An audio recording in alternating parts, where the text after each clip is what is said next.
The Constitution of India, Preamble.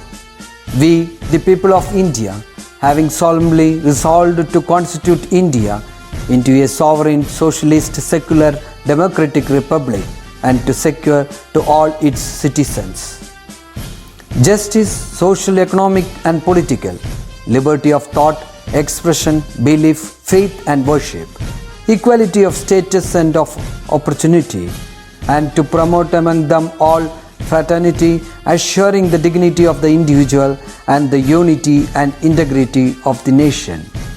In our Constituent Assembly, this 26th day of November 1949, do hereby adopt, enact and give to ourselves this Constitution. Hi everyone. We know that you might have got freed of your exams and assignments, right? Today, we don't have much entertainment, but yes, we are moving to know the 3 H factors in English and the 2 common abbreviations in English and some facts on years and centuries. So let's start today's session.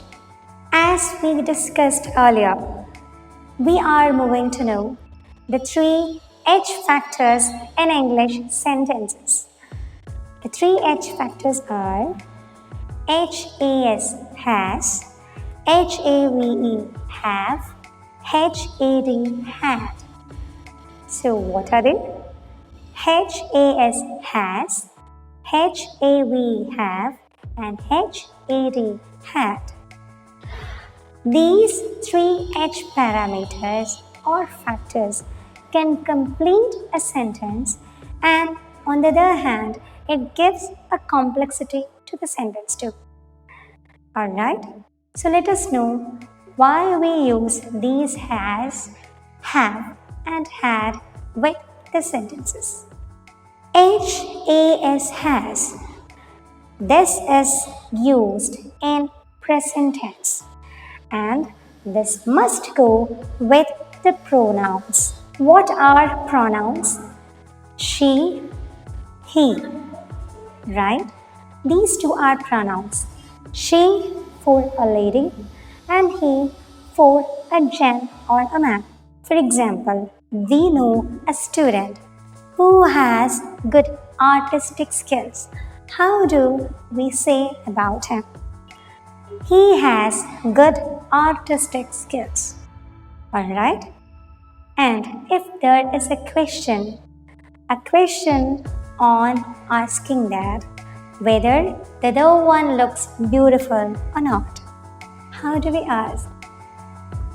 Has anybody ever told you that you are beautiful? Has the teacher come? This is an inquiry on teacher's presence. We discussed this in our last class, right? And the teacher has come. Again, the present tense. If we have to indicate the present tense or present scenario of a third person, we must use the parameter has, H-A-S. Hope you understood this parameter in a better way. Now let us move to H-A-V-E, have. This have can be used with our rights, our duties, and our household chores, and so on. Because these do turn responsible, right? And of course, possessions for us for a single day, right? So let us know the sentences in have. They have a good property at the center of the city. Alright? They have a lot of work.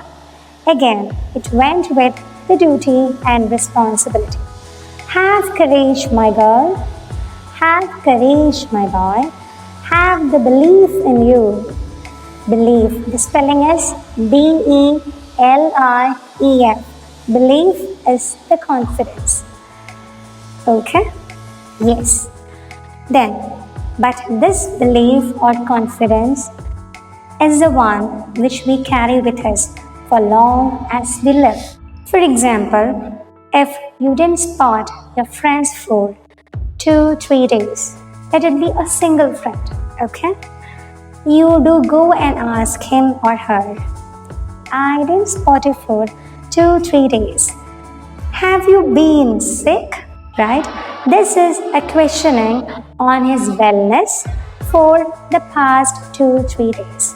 That's why we ask them, have you been sick? Alright? Okay. So these are the sentences with the word have. Remember, this can go with the present continuous tense. Okay? They have been doing the work. They have the work. You have a good family. Alright? So the word have, H-A-V, have, must go with possession and also with the tenses which are present and continuous too. Alright? Let us know the other parameter in H, H-A-D, which always goes with the past tense and the past participle. We use the word had to inform on the past events. Alright, now let us move with the food related things. It can be with a food, it can be with a restaurant, it can be with the walk. Alright, if someone come and ask you, you had your food? So this is like a question. So how do we respond to them? Yes, I had mine. Isn't it? Went to a place which looked more peaceful. The ambience was like it do encourage and enthusiasm everyone. Alright? So how will you make a sentence with the word had here? We wish we had come here before. Or in case if you don't wish to visit the place and you are cursing the place. So how do we make again? This is a negative clause of the sentence. We wish we had never come here before. Alright? So the first was, we wish we had come here before. And the second one was, we wish we had never come here before. Alright? Hope you understood the 3 H parameters that we must use in English sentence. This can complete the sentence and at the same time it will give the complexity to everyone. Alright, so bring down the complexity in your sentence, learn the basics and do it. Alright dear children, now we are moving to know the years and centuries. Sometimes once in the 4th year or after 4 years, we do get a leap year where one day will be added to the February month to turn it as the 29th Feb. Right? Now, we are moving to know the centuries and the relation with the years. What is a century? 100 years is a century. Right? So, the complete pack of 100 years is called a century. So, what is a century? 100 years is a century. So, what is a decade? Complete 10 years. We call the continuous 10 years as decade. But if we have finished the 100 years, then we are into the 2nd century. Alright? And if the year is 1300, 1300, alright, then we are into the 14th century. Alright? Because that is in the run. Alright? Okay. Now we are into the 1500th year or 1500 years has passed. Or if it is over, then we have stepped into the 16th century. So hopefully you may think which century we are into now. Now it is 2000s. So which is the century? This is the 21st century. Alright, how do we read a year? If the year is 1, 3, 4, 5, we read the year as year 1345 or 1345. Alright, And if it is the year 2012, how do we read the year? In British and as well as in American, we read the year as 2012. Alright, in British, we read the year as 2012, and in American, we read the year as 2012. If the year is 2015, we do read the year as 2015. If we have to read it in words, or if we have to make it in words, we can make in this way. It is 2015 in British and 2015 in American. Alright, dear children, hope you understood to make the coming years in the proper way. Is it?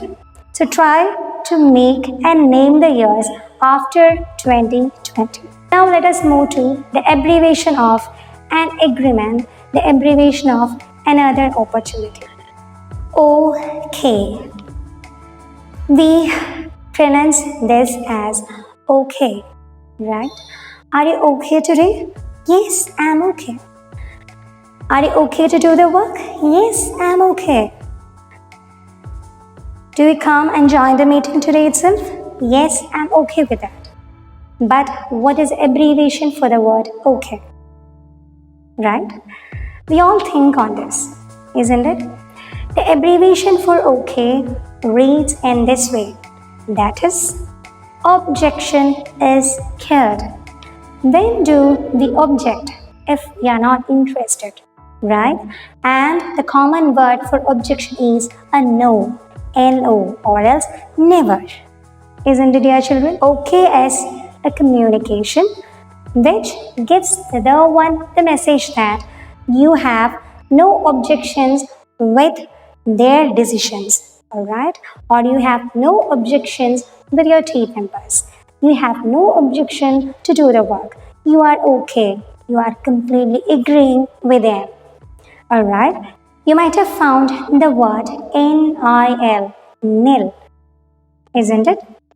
For example, if the teacher has given you the bio data form. What is it? Bio data form. It's not data.